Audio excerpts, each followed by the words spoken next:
जब पेशेंट्स को ब्रीदिंग में इशू आने लगते हैं तो आपको घबराना नहीं है, आपको अपने घर में ही बनाना है what we call as home ventilator या प्रोन वेंटिलेशन। अब ये प्रोन वेंटिलेशन क्या है ये आप समझ लें तो आपका सारा काम आसान हो जाएगा, बल्कि बहुत अच्छा हो जाएगा, जैसा कि हम अपने पेशेंट के साथ करते हैं अगर उनमें से किसी को ब्रीदिंग इशू आती है। एक इंपॉर्टेंट बात यहाँ समझ लीजिए, अगर किसी पेशेंट को ब्रीदिंग इशू आती है तो ब्रीदिंग इशू तब आएगी जब वो ऐसे बैठा है जैसे मैं बैठा हूँ, या फिर जब वो खड़ा है तो उसकी ब्रीदिंग इशू आएगी, या फिर सबसे इंपॉर्टेंट बात जब वो लेटा हुआ है। किस प्रकार, आप देखिए, अब देखिए जब मैं इस प्रकार लेटा हूं तो मेरा हार्ट है ये ऊपर है और लंग्स नीचे है, यानी कि लंग्स की जो कैपेसिटी है वो लगभग 20% कम हो गई, 20% कम हो गई।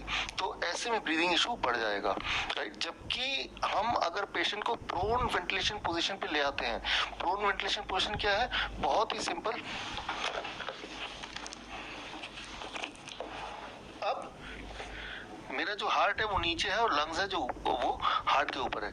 इस वक्त मेरे लंग्स की जो कैपेसिटी है वो 20% बढ़ चुकी है, और ऐसे में अगर आप ऑक्सीमीटर लगा के रखेंगे पेशेंट को तो आप पाएंगे कि हर आधे घंटे में लगभग 2% तक ऑक्सीजन सैचुरेशन बढ़ता रहेगा, और आप पाएंगे कि 1 घंटे 1.5 घंटे में पेशेंट बहुत ही कंफर्टेबल महसूस करने लगेगा।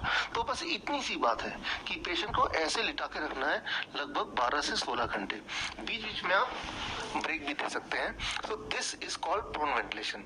तो ऐसा करके 12 घंटे से 16 घंटे के अंदर ही पेशेंट की ब्रीदिंग इशू को आप सॉल्व कर सकते हैं। तो यहाँ पे 2 चीजें हम करते हैं, अगर तो ऑक्सीजन सैचुरेशन कम है यानी कि 88% से कम है तो हम इस पोजीशन पे ले आते हैं, और साथ में very very important that is 3 step flu diet. बस इतना सा करके हमने अभी तक 40,000 से अधिक पेशेंट्स को ठीक किया है।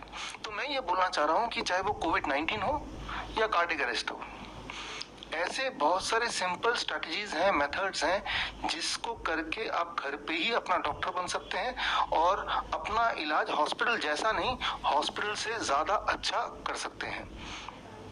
2 तारीख को गांधी जयंती के दिन गांधी जी का भी ये सपना था कि देश का हर इंसान अपना डॉक्टर बने, तो उस सपने को पूरा करने के लिए एक कदम आगे बढ़ाते हैं। 2 तारीख को सुबह 11 बजे मैं मिलूंगा आपको लाइव, और मैं आपको ट्रेनिंग दूंगा emergency treatment and management of covid, from covid to cardiac arrest. चाहे कोविड-19 हो जाए या कार्डियक अरेस्ट हो, आपको उस गब्बर हॉस्पिटल पे निर्भर होने की आवश्यकता नहीं है। आप वो सिंपल टेक्निक समझेंगे, सीखेंगे और जरूरत पड़ने पे उसका इस्तेमाल भी करेंगे। तो 11 बजे हम मिलेंगे 2 तारीख को।